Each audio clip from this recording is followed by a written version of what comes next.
दिसंबर की हल्की ठंड में रात के 12 बजे पुणे का चिंचवड रेलवे स्टेशन खाली हो चुका था, क्योंकि पुणे से मुंबई के बीच चलने वाली ट्रेन मुंबई पुणे एक्सप्रेस आज 3 घंटे लेट थी। सभी यात्री धीरे धीरे कर दूसरी ट्रेन या अन्य साधनों से निकल चुके थे, मगर जतिन अभी भी वहां खड़ा ट्रेन का इंतजार कर रहा था। लगता है इस रेलवे स्टेशन पर अब मैं अकेला ही बचा हूँ, मगर अब दिन भर की भागदौड़ के बाद कहीं और जाने की हिम्मत नहीं है। जैसे ही ट्रेन आएगी उसी से मुंबई चला जाऊंगा। खुद से बातें करते हुए जतिन प्लेटफॉर्म पर इधर उधर देख रहा था। फुट ओवर ब्रिज की सीढ़ियों के नीचे कुछ भिखारी सो रहे थे। तभी एक भिखारी उसके पास आया और बोला, इस वक्त तुम यहाँ क्या कर रहे हो? यहाँ अभी कोई ट्रेन नहीं आने वाली है। जतिन बोला, मुंबई पुणे एक्सप्रेस आने वाली है, वह जो 3 घंटे लेट है। भिखारी बोला, अच्छा वह ट्रेन? रात के वक्त उस ट्रेन में सफर करोगे? अपना ध्यान रखना, किसी अनजान से बात मत करना। उसकी रहस्यमय बातें जतिन को कुछ अजीब लग रही थी। वो सम्मोहित सा उस भिखारी को देख रहा था। उसे होश ही नहीं था कि ट्रेन आ चुकी थी। वो उससे कुछ बोल पाता उसके पहले ही ट्रेन चलने का सिग्नल हो गया। हॉर्न देती हुई ट्रेन ने गति पकड़ ली थी। जतिन उस स्टेशन से ट्रेन में चढ़ने वाला अकेला यात्री था और उसकी आंखों के आगे वो ट्रेन निकल जाती। उससे पहले ही ट्रेन के आखिरी कोच में जैसे तैसे वो चढ़ गया। उसने दरवाजे से भिखारी की तरफ देखा तो वो भिखारी अभी भी रहस्यमय तरीके से मुस्कुरा रहा था। अचानक हुई इस भाग दौड़ से जतिन की सांस फूलने लगी थी। वहीं दरवाजे के पास खड़े खड़े उसने खुद को रिलैक्स किया और फिर खाली सीट पर जाकर बैठ गया। आंखें बंद करके वह कुछ सोच रहा था। खिड़की से बाहर की ठंडी हवा उसकी रूह को सुकून दे रही थी।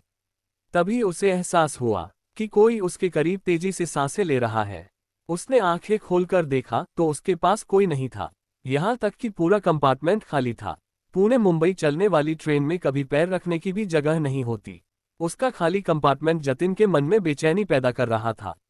वह अपनी सीट पर से खड़ा हुआ और कंपार्टमेंट में नजर घुमाई तो दूसरे दरवाजे के पास वाली सीट पर एक व्यक्ति बैठा हुआ था। उसे देख जतिन की सांस में सांस आए। वह उसकी पास वाली सीट पर जाकर बैठ गया। वह व्यक्ति जतिन को देखकर रहस्यमय तरीके से मुस्कुराने लगा, मगर उसकी आंखों में एक सूनापन था। जतिन ने धीरे से बोला, शायद लेट हो जाने की वजह से ट्रेन पूरी खाली है। वो व्यक्ति जतिन की ओर देखता रहा और कुछ नहीं बोला। ये बात जतिन को अजीब लगी। वह आंखें बंद करके दोबारा बैठ गया, मगर उसे अजीब सी बेचैनी होने लगी। वह खिड़की से बाहर देखने लगा। बाहर पूरा अंधेरा था। ट्रेन चलकर काफी देर हो गई थी, मगर कोई स्टेशन नहीं आया। ये बात जतिन को हैरान कर रही थी। तभी वह व्यक्ति बोला, क्या देख रहे हो कि अभी तक कोई स्टेशन क्यों नहीं आया? जतिन हैरान हो गया कि उसे कैसे पता चला कि जतिन क्या सोच रहा था। तभी वह व्यक्ति फिर से बोला, क्या सोच रहे हो?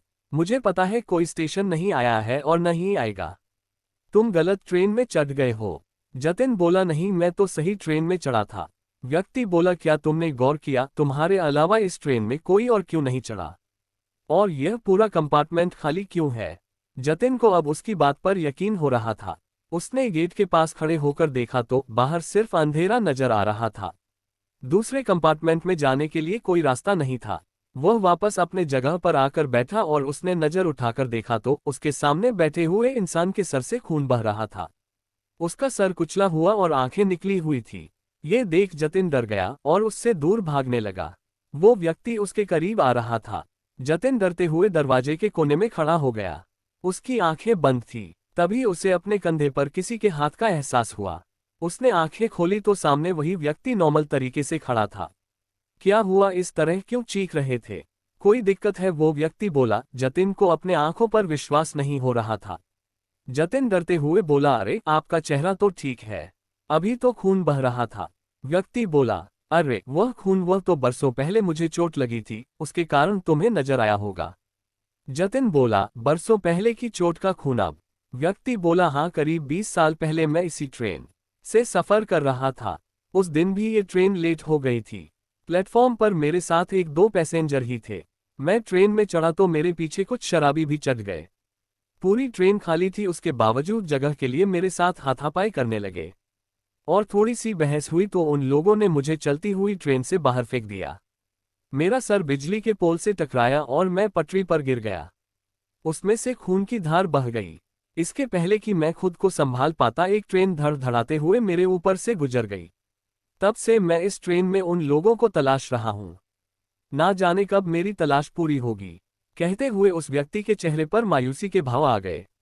जतिन बोला, वैसे आप कहानी अच्छी सुना लेते हैं। यदि आपके ऊपर से ट्रेन निकल जाती तो इस वक्त आप जिंदा नहीं होते। व्यक्ति बोला, किसने कहा तुमसे कि मैं जिंदा हूं? मैं तो मर चुका हूं। कितना बेहुदा मजाक है, मुझे इस तरह का मजाक बिल्कुल पसंद नहीं है। कहते हुए जतिन खिड़की के बाहर देखते हुए अगले स्टेशन के आने का इंतजार करने लगा। मगर ट्रेन किसी स्टेशन पर रुकी नहीं रही थी। तुम इंतजार करते रहोगे लेकिन ये ट्रेन नहीं रुकेगी, कहते हुए उस व्यक्ति का हुलिया बदलने लगा। कुछ देर पहले जतिन को वो जिस रूप में नजर आया था वैसे ही भयानक रूप में उसके सामने था। डरते हुए जतिन ने चेन खींचकर ट्रेन को रोकने की कोशिश की, मगर जैसे ही उसने चेन खींची ट्रेन की स्पीड और बढ़ गई। झटका लगने के कारण वह जमीन पर गिर गया और वो व्यक्ति उसके सामने आ गया। मैंने तुम्हारा क्या बिगाड़ा है? क्या चाहते हो मुझसे? मैं तो तुम्हें जानता भी नहीं, मुझे जाने दो, कहते हुए जतिन उससे दया की भीख मांगने लगा। मगर वह व्यक्ति उससे और डराने लगा। उसके सर से बहने वाला खून जतिन के ऊपर गिर रहा था। डर के कारण जतिन की हालत खराब होने लगी। मुझे छोड़ दो, मैं आपके लिए कुछ भी करने को तैयार हूं। तभी अचानक वो व्यक्ति पीछे हट गया। जतिन ने राहत की सांस ली। व्यक्ति बोला, क्या तुम सच में मेरी मदद कर सकते हो? जतिन ने कह तो दिया था, मगर डर के कारण उसकी हालत खराब थी। वो जिंदा लाश की तरह आंखें फाड़े उसे देख रहा था। मुझे मुक्ति चाहिए, बोलो, दिला सकते हो मुझे मुक्ति? मुक्ति? मगर मैं आपको कैसे मुक्ति दिला सकता हूं? जतिन का दिल तेजी से धड़क रहा था। उसकी धुंधली समझ में यह बात साफ हो चुकी थी कि वह किसी सामान्य स्थिति में नहीं था।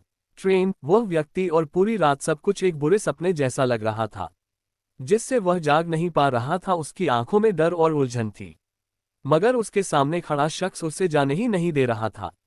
जतिन बोला, मैं आपको मुक्ति कैसे दिला सकता हूं? वो व्यक्ति अब गंभीर हो चुका था। उसकी आंखों में अब वो सूनापन नहीं था। उसने धीरे से कहा, ये ट्रेन उस रात से अब तक चल रही है। हर बार एक नया यात्री चढ़ता है और फिर उसी की तरह भाग्य को जीता है।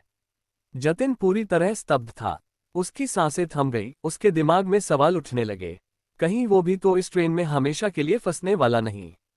व्यक्ति बोला, तुम मुझे मुक्ति दिला सकते हो अगर तुम इस ट्रेन की गुत्थी सुलझा सको। मुझे इस ट्रेन से कोई बाहर निकाल सकता है तो वह तुम हो। तुम वही आखिरी यात्री हो जो यहां से बाहर जा सकता है। लेकिन इसकी एक कीमत है। जतिन ने पूछा, क्या कीमत? व्यक्ति ने जतिन की आंखों में गहरी नजर डाली और धीरे से बोला, तुम्हें अपनी जगह मेरे लिए छोड़नी होगी। अगर तुम इस ट्रेन से बचना चाहते हो तो तुम्हें उस यात्री का रोल निभाना होगा जो हर बार मरता है। तुम्हारी मुक्ति उसी में है, लेकिन तुम्हारा सफर यही खत्म होगा। जतिन की आंखों में डर साफ दिखाई देने लगा। उसकी समझ में नहीं आ रहा था कि वह क्या करे। बाहर कोई स्टेशन नहीं था और ट्रेन रुकने का नाम ही नहीं ले रही थी। व्यक्ति की बातों में छिपे रहस्य ने उसकी हालत और खराब कर दी थी। अब वक्त कम है, चुन लो, या तो तुम मुझे मुक्त करोगे और खुद इस ट्रेन का हिस्सा बन जाओगे, या फिर अगली मंजिल तक तुम्हारी कहानी भी खत्म हो जाएगी। जतिन के सामने अब केवल दो विकल्प थे, या तो वो खुद को इस ट्रेन का हिस्सा बना ले और उस आदमी को मुक्त कर दे, या खुद ही हमेशा के लिए इस ट्रेन का एक भूत बन जाए। जतिन ने हिम्मत जुटाई और एक बार आखिरी बार खिड़की के बाहर देखा, लेकिन अब वहां केवल घना अंधकार था और ट्रेन की गड़गड़ाहट उसके दिल के धड़कनों के साथ एक हो गई थी। उसका दिमाग ठंडा हो गया था और वो धीरे धीरे उस अजनबी की ओर बढ़ा। ठीक है, मैं तुम्हें मुक्त करूंगा। जैसे ही जतिन ने ये शब्द कहे ट्रेन अचानक रुक गई। घबराहट के बावजूद जतिन ने महसूस किया कि पूरा कंपार्टमेंट एक ठंडी हवा से भर गया था। वह व्यक्ति मुस्कुराया और धीरे धीरे हवा में घुलने लगा। अब तुम इस ट्रेन के नए यात्री हो, मुक्ति तुम्हारी भी आएगी जब कोई और इस ट्रेन में चढ़ेगा। जतिन अकेला खड़ा रह गया। ट्रेन के दरवाजे खुल चुके थे, मगर अब वह जानता था कि वह यहां से कभी नहीं निकल पाएगा। अगले स्टेशन पे कोई नया यात्री उसका इंतजार कर रहा था और एक दिन शायद कोई और उसकी मुक्ति की कीमत चुकाए। ट्रेन फिर से चल पड़ी, मगर अब जतिन जानता था कि इस सफर की कोई मंजिल नहीं थी, बस इंतजार था अगले यात्री का।